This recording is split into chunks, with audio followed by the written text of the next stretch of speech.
All right, we are back. Let me know if you can still see and hear me by saying hi down below.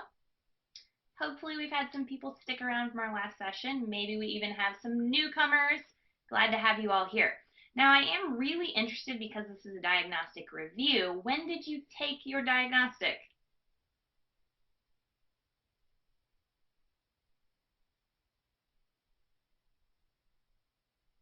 All right, so some of us were as long as a couple weeks ago, some of us Saturday or this morning for Deborah. Awesome. So some of you is really fresh on your mind. Some of you it might have been a while. We are going to read through everything, start to analyze. Now, those of you who took it a couple of weeks ago, have you already begun class?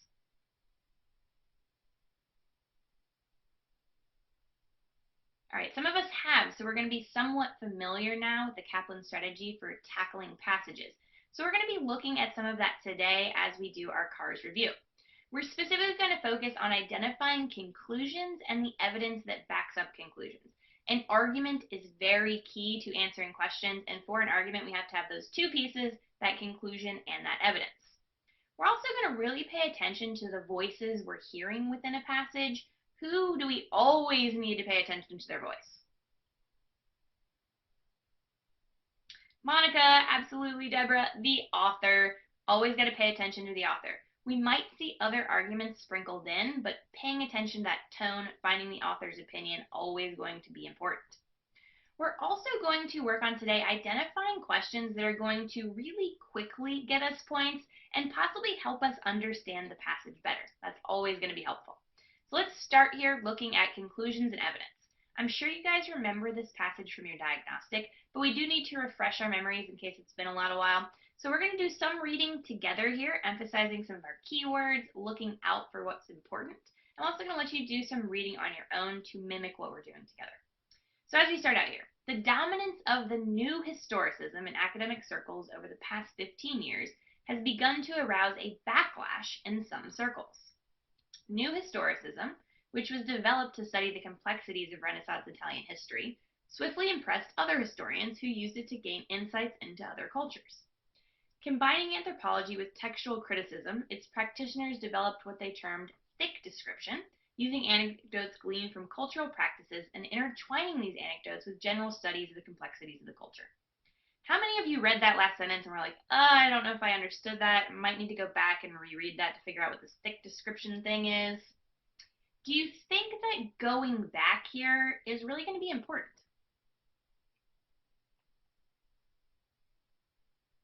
No, you got to force yourself to keep on rolling. I know initially when you're seeing these CARS type of passages, they will feel overwhelming at times.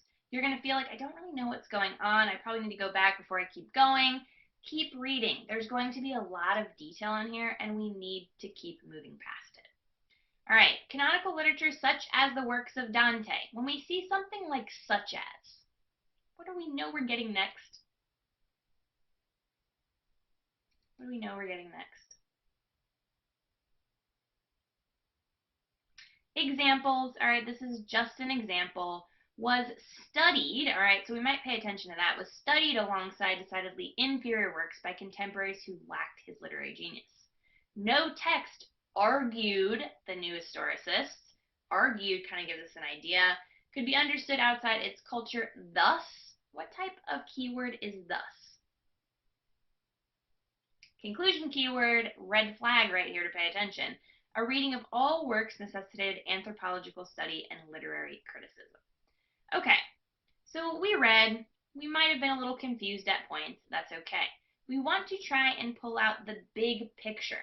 So our conclusion and our evidence, as I mentioned before, let's define what that is. A conclusion is what is believed. So we're going to tell you something. A lot of times you're going to find this at the very beginning or the very end. But if I just tell you something, are you going to believe it? What do I need? What do I need to make a strong argument? Yeah, examples or support, which are evidence, absolutely. This is the why.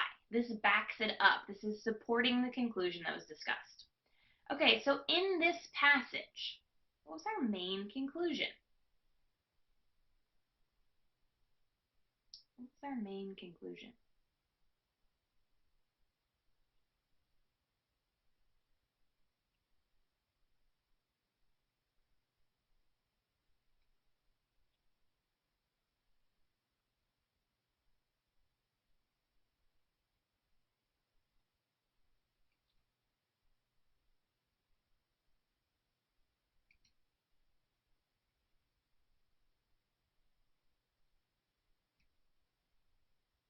All right, so we're saying new historicists, right? We know they're important in here. Now, who else did I tell you is always going to be important? The author, all right? So at the end of this paragraph, we're definitely getting what the new historicists think. Where do we get what the author thinks?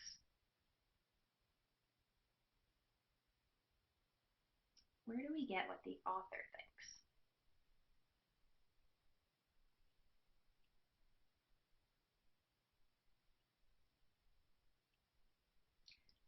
First paragraph, yeah, this is the first paragraph for sure. Specifically, if we look up in our first sentence, we get some good information up there. The dominance of the new historicists in academic circles over the past 15 years has begun to arouse a backlash in these same circles. This is what the author thinks.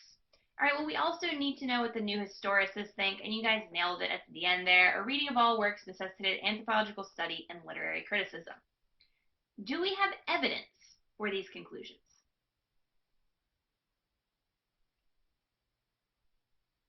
Let's break it down. Do we have evidence for the author's conclusion, that first sentence? Do we have any support for that first sentence?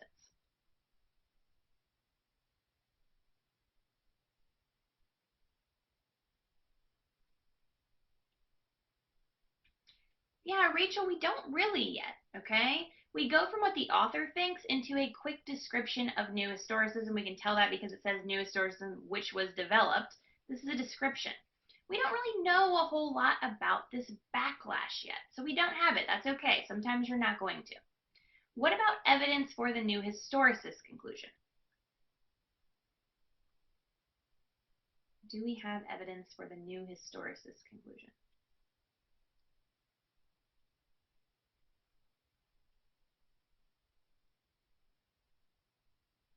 So we always want to go back and look around that argument. So if we go back and look where I mentioned before, argued the new historicists, we said no text argued the new historicists could be understood outside its culture. Thus, interesting. So in this case, we're actually given our evidence right before our conclusion so that no text piece of this supports that thus conclusion keyword or the new historicist argument. So keywords are really going to help us identify what's a conclusion and what's evidence. All right, let's keep rolling. More paragraphs to read here. The result was in part a lively revival of historical study, attracting several brilliant scholars, illuminating several cultural periods, and bringing close study to such marginalized groups as list, details, details, details. When we see lists like that, we can scan over to make sure we know the idea, but we're not trying to memorize everything we're seeing. Studying such marginalized groups, argued the new historicist, brought mainstream groups into tighter focus. Not incidentally, such groups also attracted interest by their very strangeness and heightened both popular and academic curiosity. Not that the new historicism lacked detractors. Detractors, that sounds like we were going back to in the first paragraph. Some argued that the study of marginalized groups inevitably entailed the neglect of the dominant cultural figures. And while many welcomed the study of hitherto unknown texts, others contended rightly that this approach often clouded the uniqueness and importance of canonical texts. All right, so whose arguments do we get here? Whose arguments do we get here?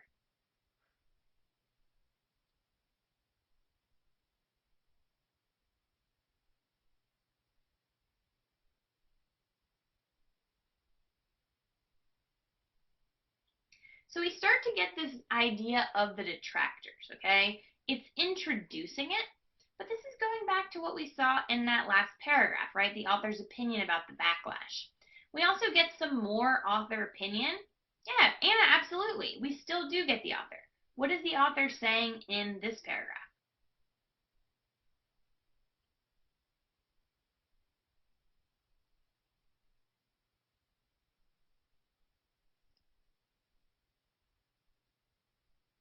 What do we get here? Well, the author's telling us in this very first sentence, the result was in part a lively revival of historical study. Okay, so this first sentence, the result, helps us identify what we're getting for the author. Okay, what about the new historicists? What do they have to say in the second paragraph?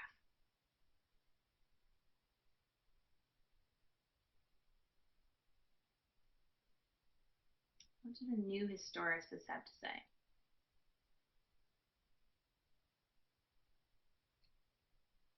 I'll highlight an important piece here. Argued the new historicists. Yeah, I like what I'm seeing. Studying marginalized groups brought mainstream groups into tighter focus. Okay, we used keywords to help us. Now we need to determine if there's evidence to support these. Do we have evidence to support what the author said the result was? We're looking for support for that idea in the first part of the first sentence. Is that expanded upon?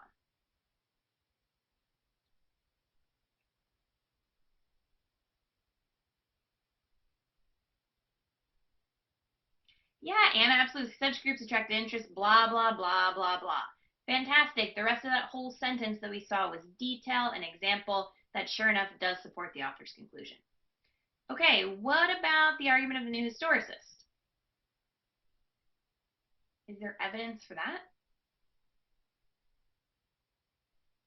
And we see argued the new historicist. Is there anything around there that supports this idea of marginalized groups brought mainstream groups into tighter focus? Does that sentence kind of stand alone, or is it expanded upon?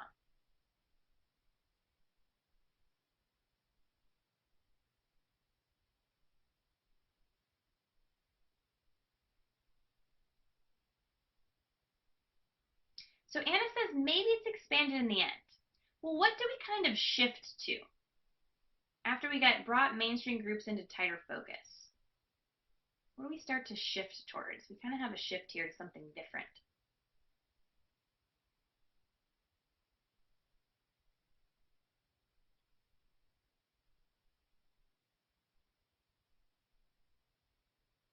We start to shift into this idea of the detractors of new historicism, right?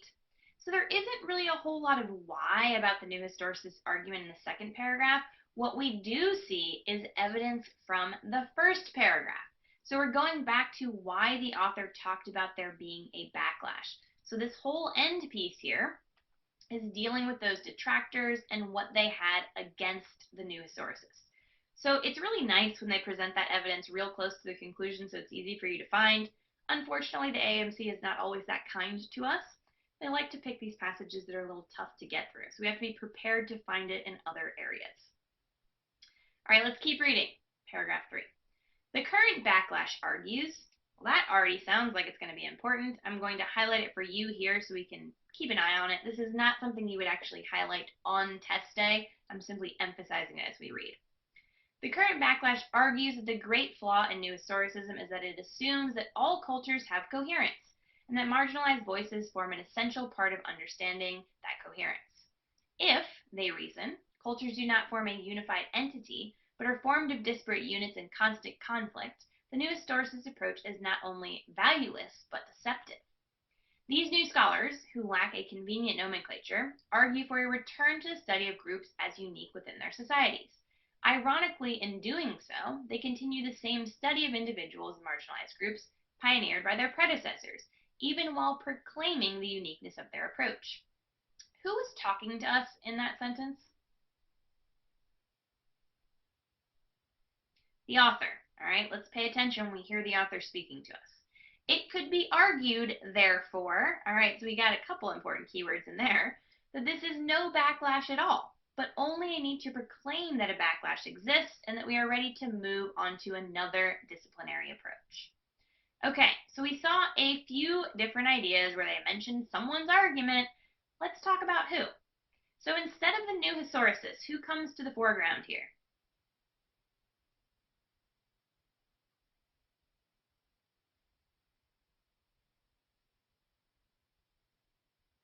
Who's making an argument? Yeah, the backlashers, the new scholars, absolutely, and of course our author wants to play as well. So what did those backlashers have to say? Well, we pointed that out in our first sentence here. New historicist approach is valueless, and we should return to the study of groups as unique within their societies, okay? We got this where it started talking about the current backlash, and then where we got these new scholars who lack convenient nomenclature argue, blah, blah, blah, blah, blah. What did the author say?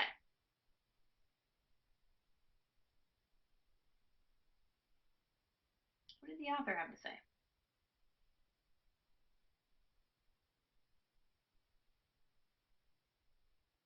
Yeah, Anna, they're just the same. So is there really a backlash?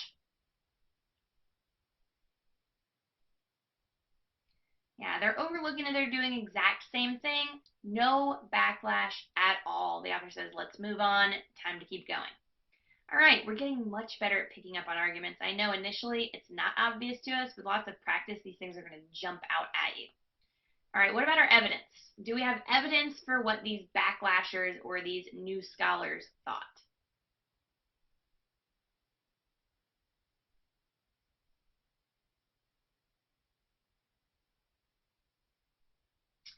All right, so we said our main idea here is that we should return to the group of unique within their society. What did we get in the whole first part of this paragraph?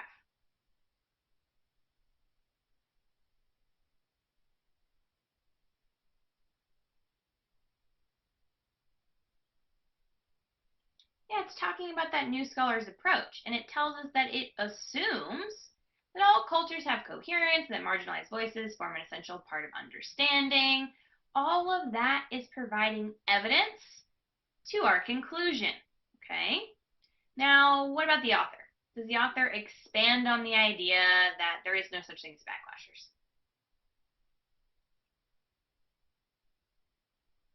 Yeah, absolutely. The whole second part of this paragraph is talking about that. So backlashers continue the same study of individuals and marginalized groups pioneered by their predecessors. All of that stuff in there is giving us evidence for the idea that the author says there is no backlash. We're starting to get good at this.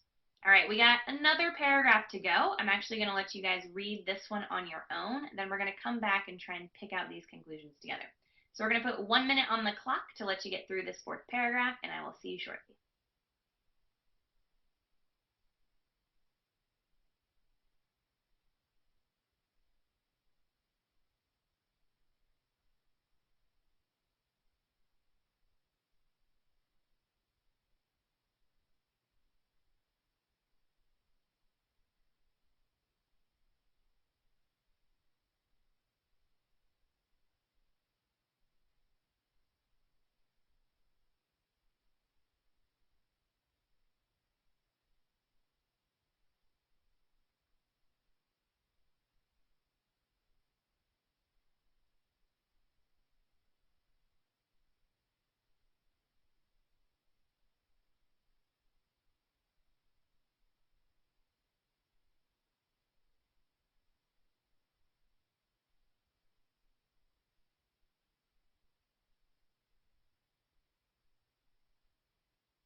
All right, we are back. So who is talking to us? Who's talking to us in this last paragraph? Yeah, it's all about the author, right? It's all about the author. What we must question is why we constantly feel the need to change our historical tactics, or at least to claim that we do so. What's the author's argument? What's our conclusion here?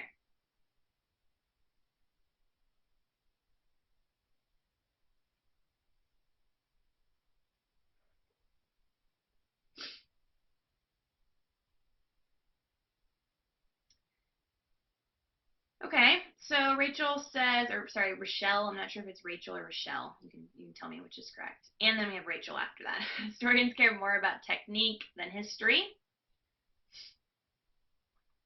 And that there's too much shift. Okay, so we're saying that change isn't a good thing. Okay, change isn't a good thing. So we're questioning if it's effective. We're also saying that these kinds of techniques don't give us a lot of value. Does the author expand upon this?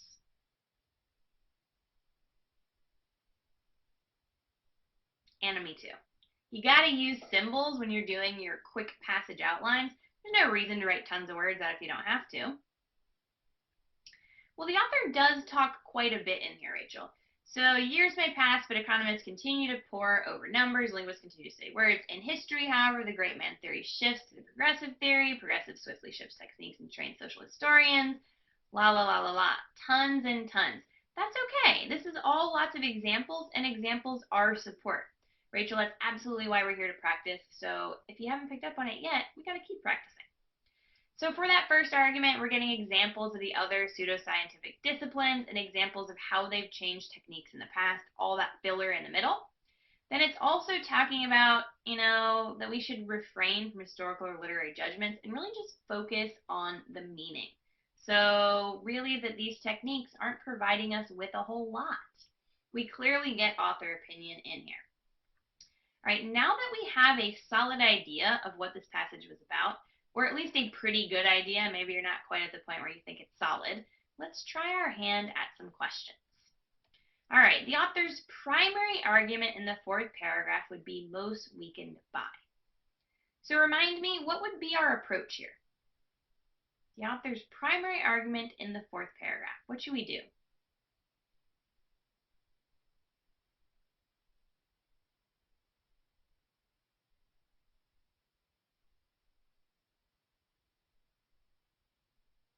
Yeah, absolutely, Anna. We're going to take a look at what we said about the fourth paragraph in terms of what that conclusion was.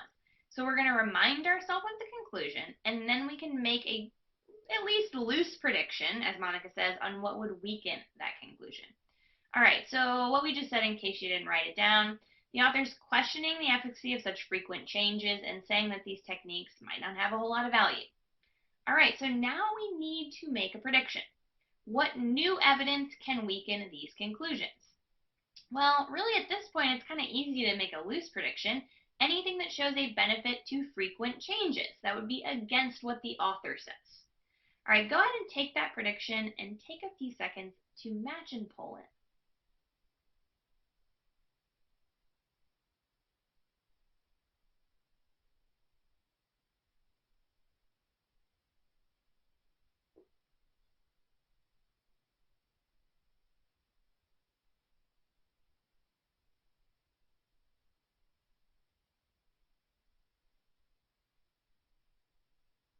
All right, go ahead and get those answers in. I'm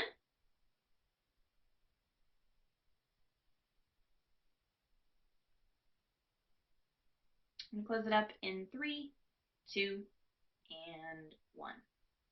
All right, it looks like our majority here was leaning towards answer choice C, but we're not totally clear across the board.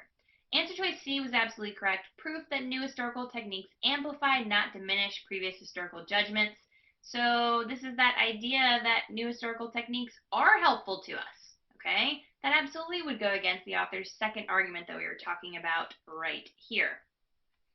All right, now a lot of us liked answer choice A, so let's look at that one. Proof that other pseudoscientific disciplines frequently change their techniques. Now, does this have anything to do with what the author was saying?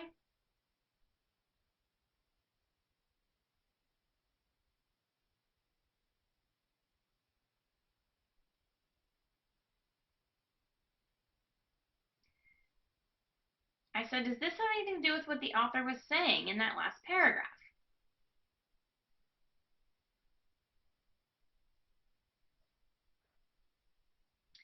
When was this mentioned, right? So this does relate to the paragraph, but how does it relate? How does it relate?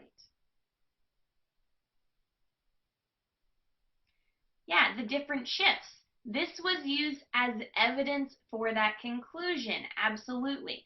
So if the author's argument here was really focused on how often these things shift, that frequency of changing techniques, then maybe we're dealing with the right idea.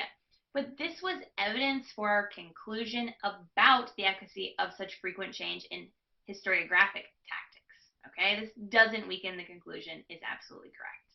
Nice job on that question. Let's try one more. Suppose the author of the passage admired the work of a new scholar, which criticized an earlier paper comparing Dante to a previously unknown Italian poet. This admiration would be most inconsistent with the claim from the passage that. Whew, that question stem sounds pretty rough, right? Do you think we know what we're looking for yet? No, let's break this down, okay? Let's break this down. Okay, so the author is admiring a scholar who criticized an earlier technique. So if this scholar that the author's looking at is criticizing another technique, who would that scholar be? Is that a new historicist or is that a backlasher?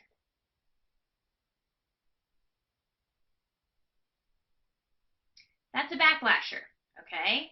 Now, do we think that the author would really admire someone who's a backlasher?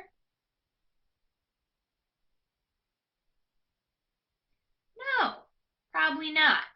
But now we need to figure out why that's inconsistent, okay? So I want to give you some time to try this one. I'll stay on camera for it, but take about 30 seconds to get your answers in.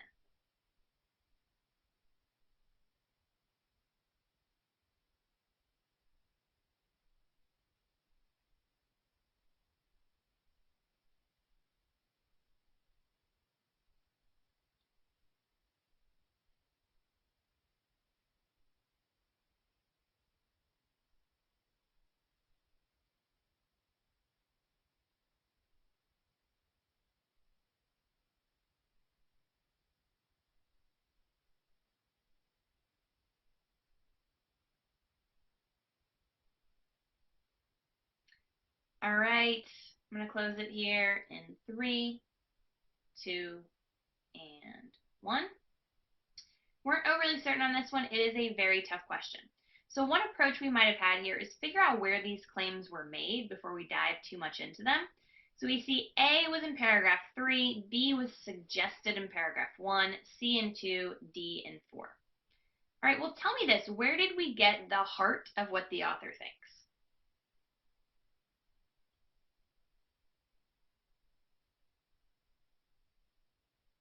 Paragraph 4, absolutely. So if you weren't quite sure how to approach this question, figure out where you're getting the main point of the author's argument. Again, the author is admiring a scholar who didn't like an earlier technique, so that's really saying the author is admiring a backlasher. This does not jive with what the author is talking about, that this changing is not a good thing. So our correct answer is about 38% of us said is answer choice D. Tough passage, some tough questions, but as we get practice and know what to look for and utilize our critical thinking or identification of where conclusions are, we can start to get these questions correct. All right, in our second part here, we're going to again be looking at passages, but here paying attention to the flow of the passage and who's speaking to us. Yeah, Monica, that was definitely one of the tougher ones. This one is also a little on the tough side. So we're practicing these because these are the ones you need the most help with. As you go through your CARS classes, you're going to get tons more practice on these as well. All right, let's dive into the first paragraph. The extent to which analysis of social phenomena is compatible with the scientific method is a hotly contested question. In the study of international relations, historico-deductivist opponents of positivism claim that in the pursuit of objective depictions of the causes, course, and consequences of international phenomena, the operation of which is purported to exist independently of the observer, positivists neglect the implicit values embedded in their work, which subjectifies their conclusions. Now there's a lot of detail in here. That was a super long sentence. Who's talking to us so far?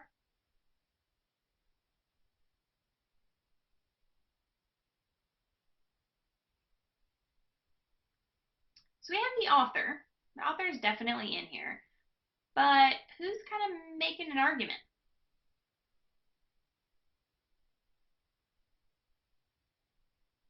Who are we getting thoughts from? Yeah, absolutely.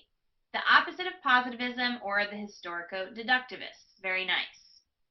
Okay, so as we keep reading, positivism, these critics contend, attempt to impose on world politics a coherent facticity akin to that of natural sciences, but to which the basic nature of world politics is indisposed.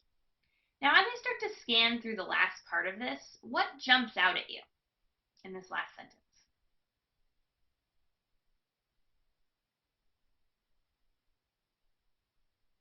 What jumps out at you? italics, a quotation?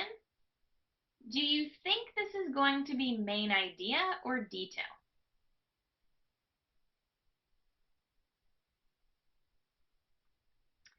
Yeah, I agree. Probably some details, okay? Now, details and names, things like Doherty, Aristotle, Nicomachean Ethics, these are things we might highlight so that if we need to come back to them on a question, we can quickly locate them. But we don't necessarily need to spend a lot of time on this detail. Now, as you guys said, author is usually the main voice of the passage. We're going to pay attention to what they say, but many times we're going to get arguments of others. So in this case, we're definitely getting an argument from the historico-deductivists. What do they have to say? What is their main conclusion?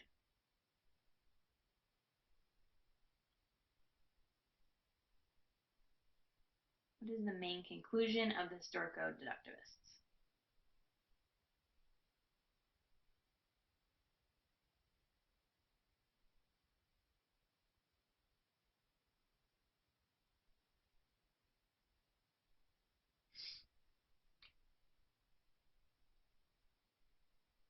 Now, they're definitely against those positivists, right? They're definitely against them. And I like what Rachel's getting at here. Positivists neglect implicit values, conclusions, subjective, and oversimplified. Awesome work. We've pulled out the main idea of this paragraph. We know who's talking to us. We're ready to keep on rolling. All right, second paragraph. For historico-deductivists. All right, right off the bat, who do you think we're going to be talking about here?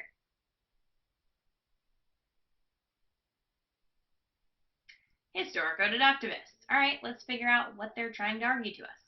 For historico-deductivists, the problem of a posteriori overdetermination is a case in point. In the natural sciences, replicability and verifiability afford the finding as laboratory experimentation potentially nomothetic status. In international relations, however, such law-like generalizations about cause and effect are rarely, if ever, possible, not only because events are unique, but also because of the multiplicity of potential causes. Whether World War I. World War I? What do you think this is? What are we getting here?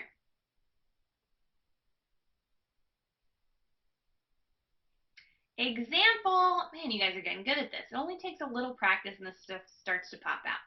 Whether World War I resulted from a disequilibrium in the international distribution of power, the ascendancy of government factions committed to aggression, or accuracy of an assassin's bullet is ultimately unknown. So really, we don't know.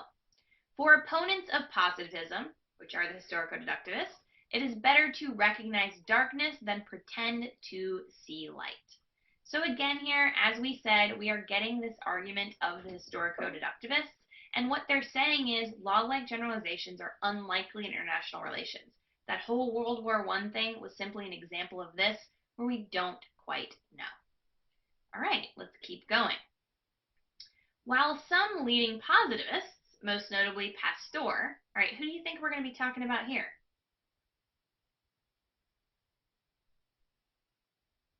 Positivists, bingo, Ariel, I love how you're already using symbols, fantastic.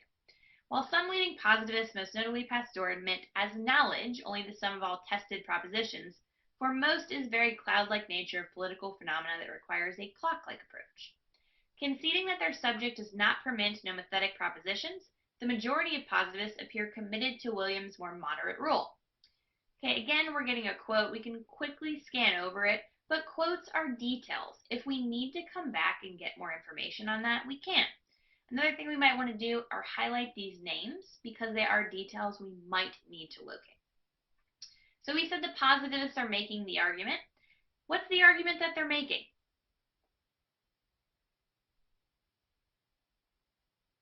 What's their argument?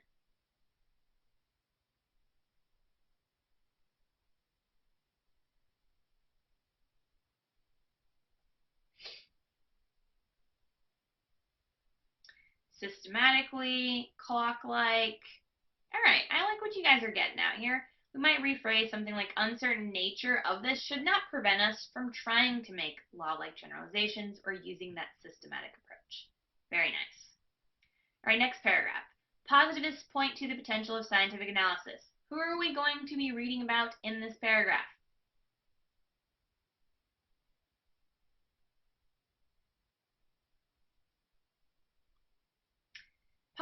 again.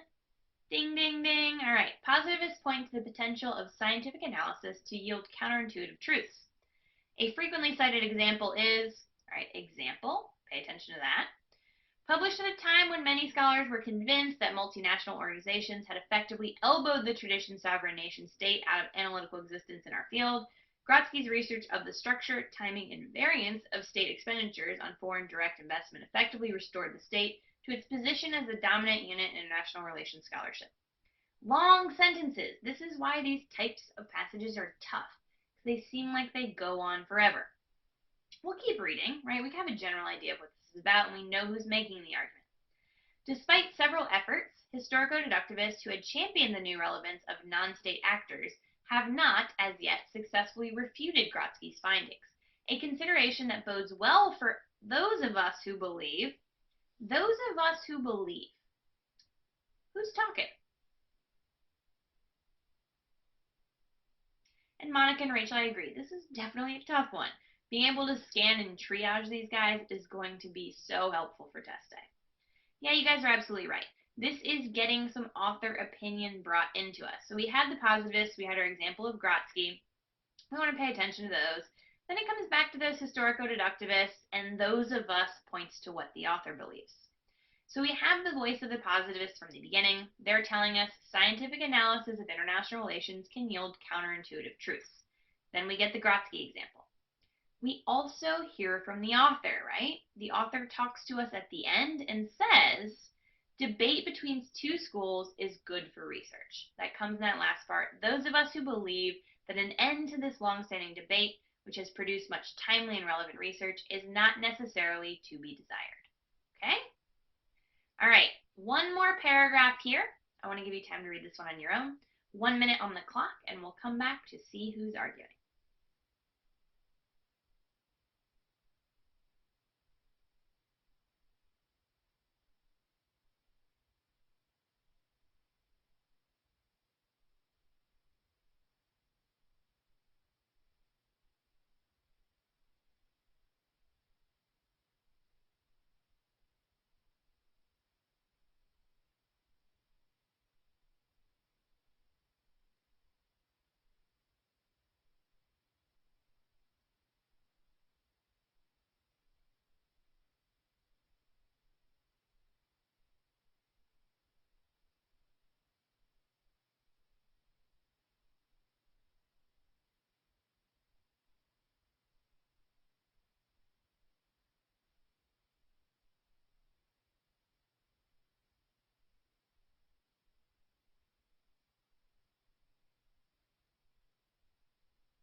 All right, gang, we are back. Tell me who is making an argument in our final paragraph. Who do we hear from? Rachel, very nice. Deborah, Jenseth, Daniel, very nice. The positivists. And what are they saying? What's their point?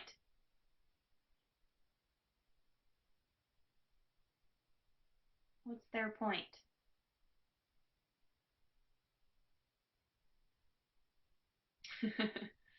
Yeah, I like what I'm seeing. The historical-deductivist approach is subject to many of the same criticisms that we can use against positivism. So basically, yeah, there's some hypocrites in here, okay? Love that you picked up on that. Now that we have a good idea of what this passage is about, this very tough passage I might add, let's try our hand at some questions. All right, as described in the passage, historico-deductivist claims about the problem of a posteriori overdetermination in the study of political phenomena depend on the unstated assumption that. All right, so remind me, where did we see the arguments from the historico-deductivists?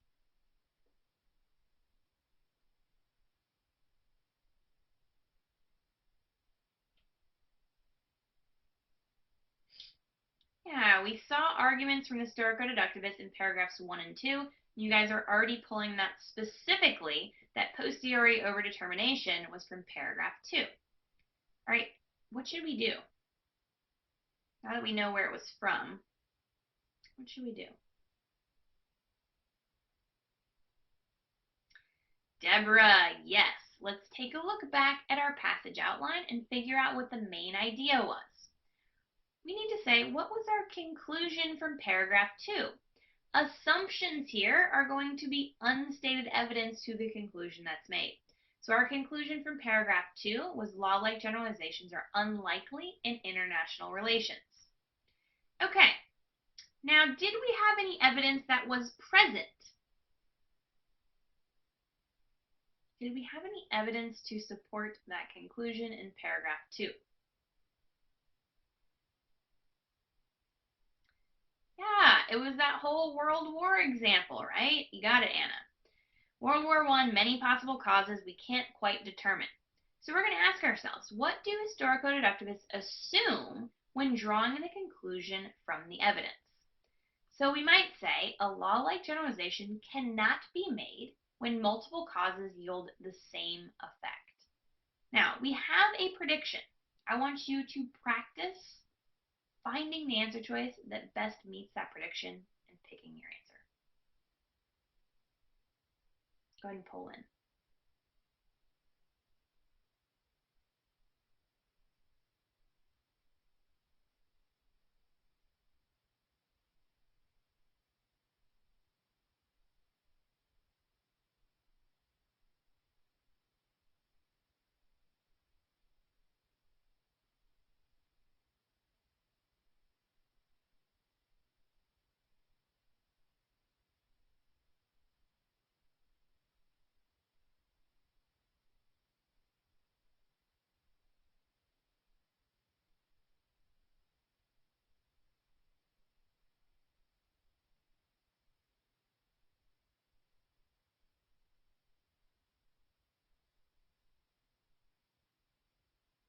All right, I'm going to close it up here in 3, 2, and 1.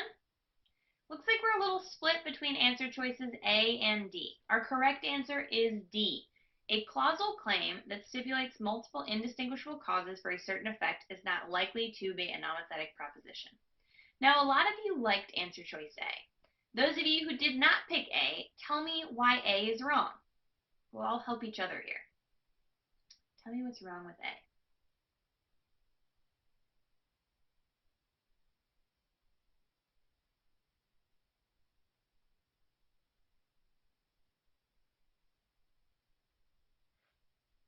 What do you think's wrong with A?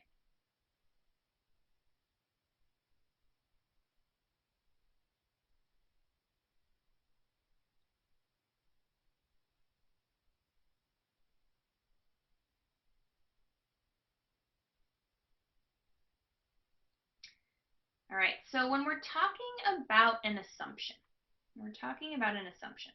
an assumption is something that's allowing us to link the evidence and the conclusion.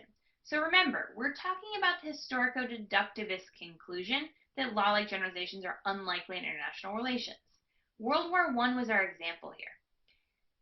Rachel's absolutely right that in A, we're talking about the positivist method of looking at World War I, whereas in this paragraph, we were talking specifically about what the historico-deductivists think, and that we can't really tell what happened because we might have had multiple causes that had the same outcome. So answer choice A is talking far too much about the positivists to be an underlying assumption in the historico-deductivist argument. All right, a couple more questions from this passage. Which of the following would Doherty be most likely to describe as clocks a necessity where there are really clouds and contingency? Remind me, where did we see Doherty?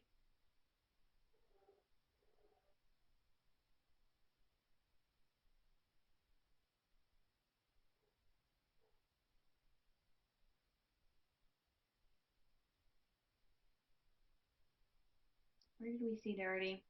Paragraph 1, absolutely. And who was talking to us in paragraph 1? Historico-deductivists. Doherty must be a historico-deductivist. Okay, so historico-deductivists were saying that the positivists just had things way too oversimplified. They weren't on the right track.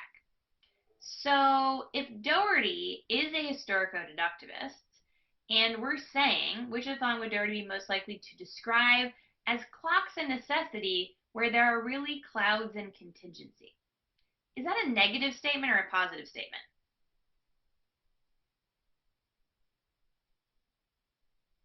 Negative.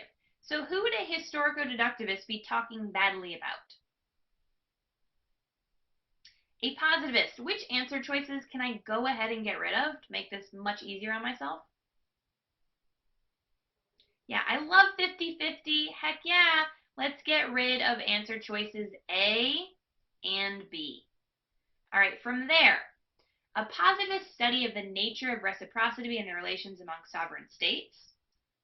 Okay, that's kind of going along with the idea that we can't make law-like generalizations when we're dealing with international relations. So that could be good. D, a positive study of the behavior of a certain gas under conditions of standard temperature and pressure. What do you think about D?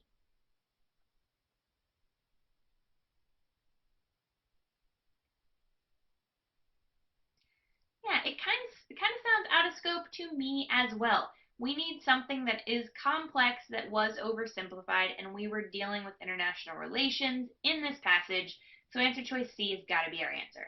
Narrowing it to 50-50, love it. All right, let's try one more question from this set. The example of Grodsky's research in paragraph 4 provides the most support for the author's view that. All right, so they were nice enough to tell us we're dealing with Grodsky's research in paragraph 4. Well, what was going on in paragraph 4 about the author? We had some author argument in paragraph 4. What was it?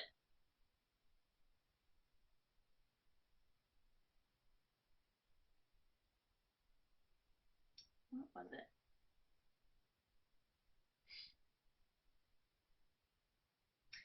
Yeah, very nice. Our argument was, this is a good thing. All right, we don't want the debate to end. So take about the next 10 seconds and get your answers into the poll. We got a solid prediction.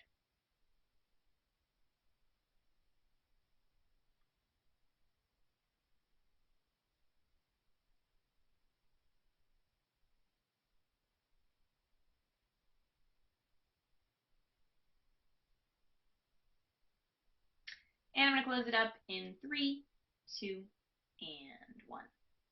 Check that out. 100% of us here saying answer choice A. Absolutely nailed it. Pink star coming at you. Love when we can dominate a hard passage and still get some points. Fantastic job on that passage. It was a very, very hard one. We're going to keep practicing how to handle those. Now, in our last little part of this class, we're going to talk about how to identify those quick, easy questions that are always going to help us. We got to love those. So let's read this short little paragraph. Someone said that you can only become rich if you sell to the rich. I would add that you can become rich faster if you sell to the new rich. For investors in the West, watch for Western companies that are preparing a big push in Asia. The world has not yet seen anything like it before, and you can reap handsome dividends if you back those stocks that are going eastward. Now, when we're reading a passage, we're going to label each paragraph. We're also going to come up with a goal. That's the big picture purpose of that passage. So go ahead and tell me, what would you say is the goal of this paragraph?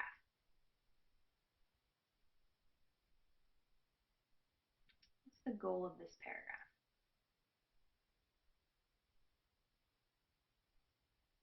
We ask ourselves, why did the author write this?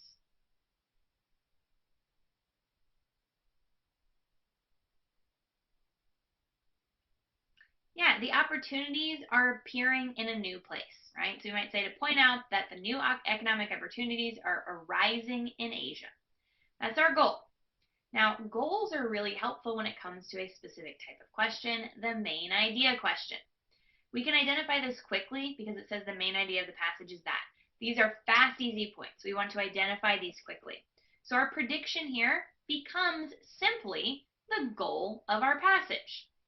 All right? So I want you guys to go ahead and answer this question. Show me how quick you can do it.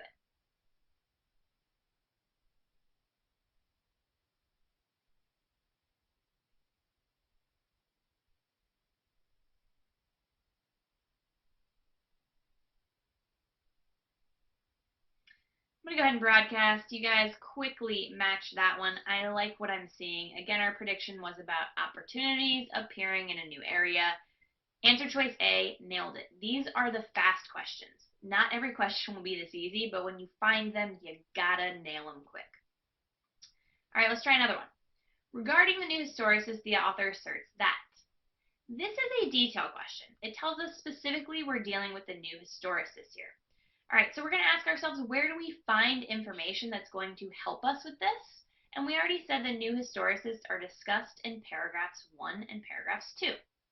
So we're going to go back and we're going to find those conclusions.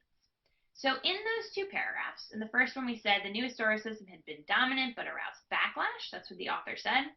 And revival of historical study was the result of a new historicism. Those were what we drew from those two paragraphs. Now, using this information, we should be able to get to an answer choice. So I'm going to let you take that time to try and make a match. Go ahead and pull in.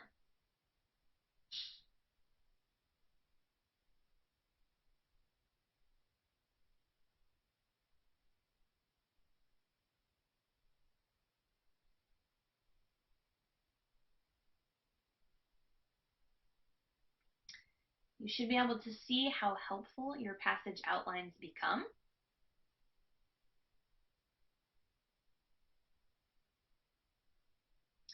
All right, so again, our predictions here about this were new historicism has been dominant but aroused backlash, and revival of historical study was the result of new historicism. One of these is pretty close to that. Their work was responsible for sparking new interest in history. This is that revival of historical study. So answer choice A, a pretty solid match to what we saw in paragraph 2. Don't worry about it, Anna, if you got trapped by another one. It's important to understand why you're missing them. So when you miss a question, you miss it for two reasons. They're both important. Number one, you failed to pick the correct answer for some reason. Number two, you were also seduced by a wrong answer. Wrong answer choices are something you're going to talk about in quite a bit of depth as you move into CARS 2 in Unit 2, and you'll see the common types of wrong answers they want to show us. Now, if you do have any questions about this particular question, let Chuck know over in the Q&A, but I want to get through two more questions before we wrap it up tonight. All right, number 15. The author probably uses the term pseudoscientific in order to. Whenever we see in order to, we're dealing with a function question. This is talking about the overall structure of this passage. Okay, so when we see this, we're going to ask ourselves an important question. What conclusion does the author support with this evidence? Right? This is why we got to keep track of those. So where was pseudoscientific mentioned?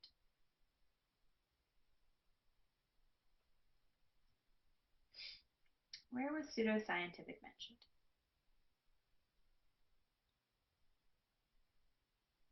Yeah, absolutely. Paragraph 4, right? All right, well, in paragraph 4, we know what the author said. Question the efficacy of such frequent changes. Such historical techniques do not have much value.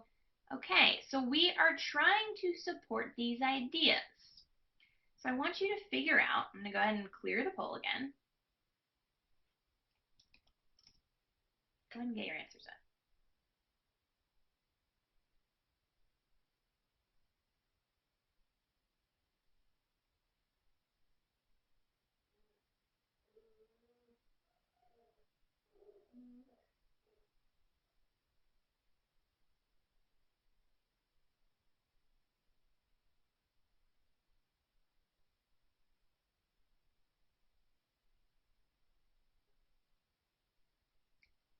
All right, 5 more seconds.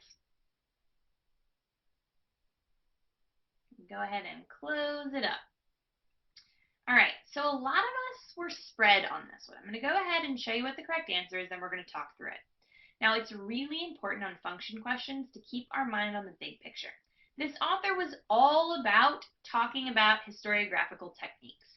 So answer choice A, which some of us picked, draw a contrast between historical research and that done in true scientific disciplines such as physics. Now, the goal here was not truly to just draw this contrast. It was to give an example of something that was countered in order to talk about historiographical tactics here. So we want to make sure that it's still dealing with the big picture of what we said was the conclusion of the paragraph. Now, B also seduced some of us. critique economists, anthropologists, and historians for not using stringent scientific methods. Do you think critique is an appropriate word for the tone of that paragraph? No. So we can really look at drawing contrast and critiquing to help us. So in using note here, we're simply making a note of something and comparing. All right, one last question here. We're going to read this together and dominate this thing. To the degree that an absence of compulsion is present, obedience is colored by a cooperative mood. To the degree that the threat of force or punishment against the person is intimidated, obedience is compelled by fear. The major problem for the individual is to recapture control of his own regnant processes once he has committed them to the purposes of others.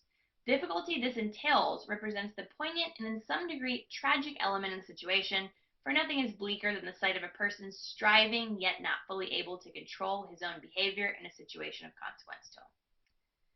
All right, quite a bit of detail in there at the end, but what are we talking about? What's the big picture here?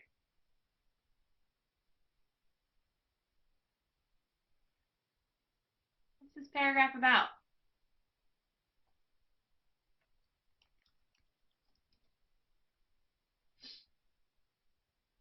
Obedience, absolutely. Now there are two things we say with obedience. We say that obedience can either stem from cooperation or from fear. Very nice. All right, let's take a look at our final question of the night. As used by the author, the phrase absence of compulsion. Now, in definition and context questions, we have to be very careful not to think about what that means alone, but in the context. So remember, we can say obedience was either cooperation or fear. So as we look through these answer choices, what are we going to be dealing with? Absence of compulsion. If we're not compelled, what are we doing?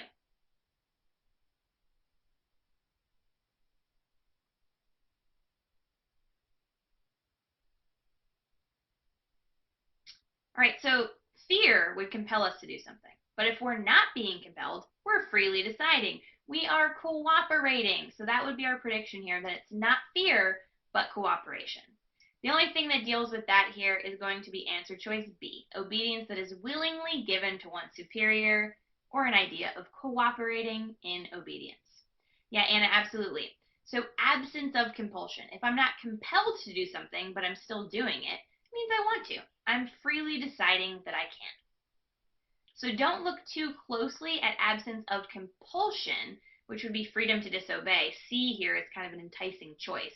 We want to remember that there were two things talked about in obedience, fear or cooperation. That wraps us up for tonight. You guys have done a fantastic job.